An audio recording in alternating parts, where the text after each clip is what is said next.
Assalamualaikum warahmatullahi wabarakatuh. Setiap dari kita, jika kita ingin menjadi seorang YouTuber, kita harus memiliki ciri khas masing-masing yang berbeda. Seperti halnya di Bang Metrik ini, yang sudah menjadi ciri khasnya itu adalah di atas genteng. Nggak tahu ini kenapa ya, bermula ya pokoknya nggak tahu di awalnya gimana gitu ya, nggak tahu-tahu di atas genteng ya. Bahkan dulu pernah ya di atas toren gitu ya, di atas toren, di pinggir toren maksudnya ya. Untuk sekarang ini suasananya sangat ekstrim karena di atas genteng ya. Ditemanin sama toren biru ya, ini toren ya, pasti di atas ya, nggak mungkin ya toren itu ada di bawah. Tapi ini mungkin sudah menjadi ciri khas Bang Metrik yang mungkin itu sangat unik, yang berbeda dari yang lainnya. Tapi jangan sampai diikutin ya, karena untuk hal seperti ini itu hanya bisa dilakukan oleh seorang yang profesional.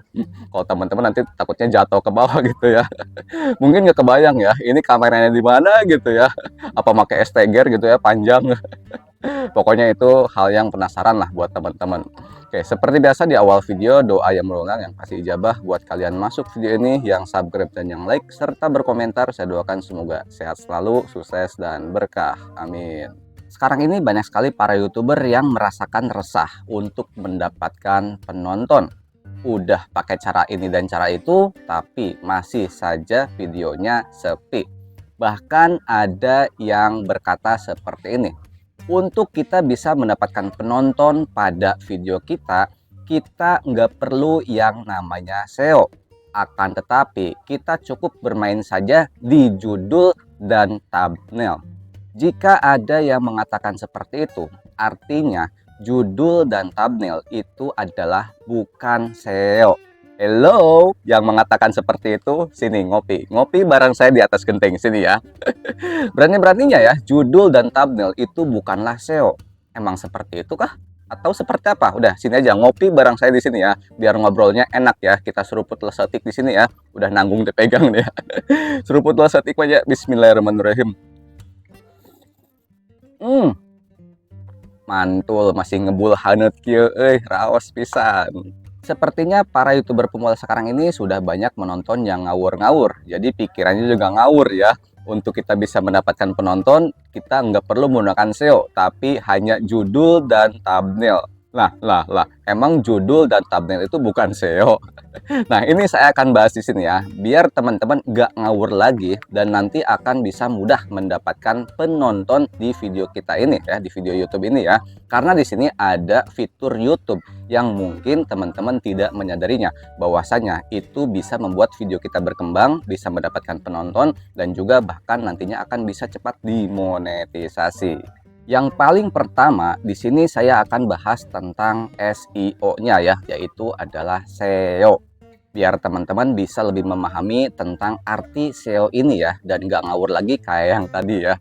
SEO atau SEO yang sering kita sebut yaitu adalah Search Engine Optimization, yang dimana artinya adalah gimana caranya kita bisa mengoptimalkan mesin pencarian. Nah, SEO pada YouTube ini itu adalah adopsi dari mesin pencarian Google, yang dimana mungkin sekarang ini mesin pencarian yang pertama yang sering kita gunakan itu adalah Google. Nah, di sana YouTube mengadopsi dari SEO-nya Google tersebut dan diaplikasikan kepada mesin pencarian YouTube ini. Selanjutnya, biar teman-teman bisa lebih memahaminya, ini saya sebutkan cara kerja SEO ini ya. Nah, cara kerja SEO itu ada 3.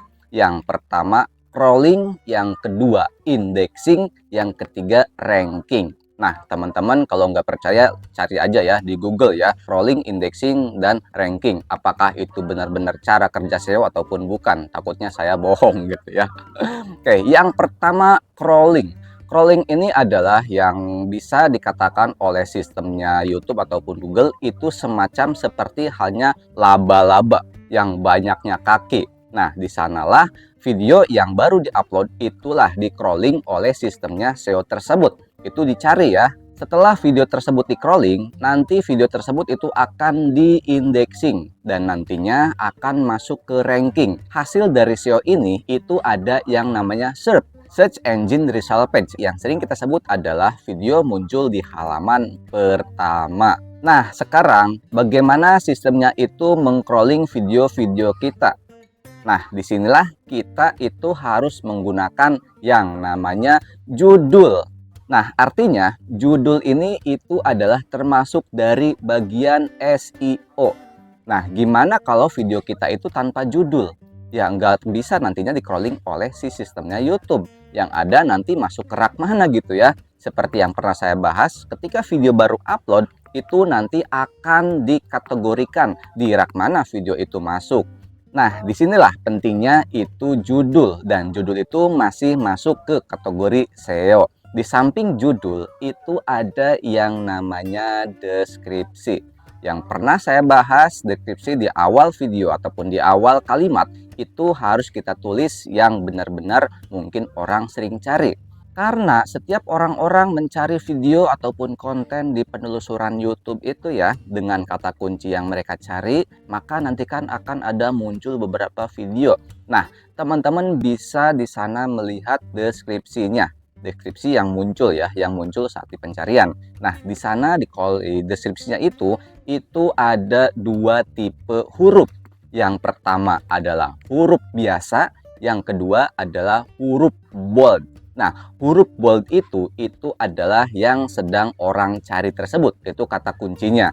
Ini mungkin teman-teman nggak menyadari hal ini ya, bahwasanya kata-kata di awal deskripsi itu sangatlah berpengaruh. Jadi jangan sampai saat ini teman-teman menuliskan di deskripsi itu dengan kata salam mungkin ya, hello mungkin ya, apalagi gitu ya, yang mungkin orang-orang tidak mencarinya ya. Akan tetapi deskripsi itu harus kita tuliskan dengan kata kunci. Ya minimalnya kita tuliskan dengan judul ya, sama dengan judul. Nah lalu posisi thumbnail ada di mana? Nah thumbnail itu hanyalah sebagai antarmuka video kita untuk mempertambah bikin penasaran video kita. Bagaimana kalau kita sudah membuat judul yang lebih penasaran, akan tetapi dengan thumbnail yang blank hitam? Nah, itu sama saja nantinya kita akan sulit untuk mendapatkan penonton. Jadi semua harus keterkaitan ya, dari judul, deskripsi, dan juga thumbnail. Nah, thumbnail ini itu biasanya akan sangat-sangat berpengaruh kita bisa mendapatkan rekomendasi YouTube. Percuma kita menggunakan cara ini dan cara itu, akan tetapi judul, deskripsi, dan thumbnail kita itu acak-adut. Apa ya acak-adut nih bahasanya? Acak-acakan lah pokoknya ya. Itu tetap aja ya. Yang ada itu nanti waktu teman-teman akan terbuang sia-sia. Dapat penonton enggak, dapat ide enggak, yang ada terus aja ya pakai apa itu cara-caranya. Pokoknya yang itulah ya, yang kita menggilir-gilir video biar kita bisa mendapatkan rekomendasi. Padahal jika video kita itu benar-benar menggunakan judul yang penasaran dan deskripsi serta juga thumbnail yang bikin penasaran, nantinya video kita itu pas waktu upload publik ya, nah itu sebetulnya video kita itu sudah banyak menyebar ya, sudah disebar oleh si YouTube ke penonton-penonton kita. Untuk pembuktiannya teman-teman bisa melihat di tayangan. Nah di sana kan ada tayangan, ada penayangan. Nah, kalau tayangan itu adalah orang yang hanya mengintip thumbnail kita saja ataupun mengintip judul kita saja tanpa orang lain mengklik. Nah, kalau sudah diklik nantilah barulah masuk ke penayangan dan nanti akan masuk ke traffic rekomendasi ataupun traffic-traffic yang lainnya. Nah, semua yang saya bahas itu adalah fitur-fiturnya YouTube yang harus kita manfaatkan. Dari judul, deskripsi, dan juga thumbnail serta yang lainnya. Kita nggak perlu menggunakan cara ini cara itu, artinya kita memanipulasi data traffic channel kita. Karena jika kita memanipulasi data traffic channel kita, itu nantinya kita akan sulit untuk berkembang. Yang dimana sebelumnya saya sudah membahas tentang strategi-strategi YouTube yang diawali dari 0 subscriber sampai 100.000 subscribe, bahkan juga 1 juta subscribe.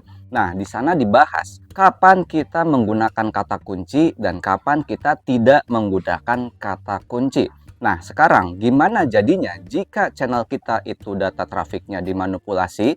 Artinya kita akan sulit memahami perkembangan channel kita. Maka dari sekarang teman-teman harus mungkin bisa dikatakan bersikap jujur aja gitu ya.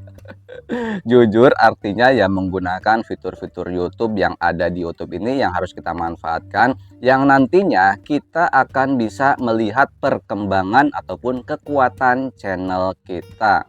Nah, tentang strategi-strategi yang saya maksud barusan, itu kalian bisa lihat saja, langsung klik di video yang ini, yang saya bahas perkembangan channel YouTube dari 0 subscriber sampai nanti bisa berkembang.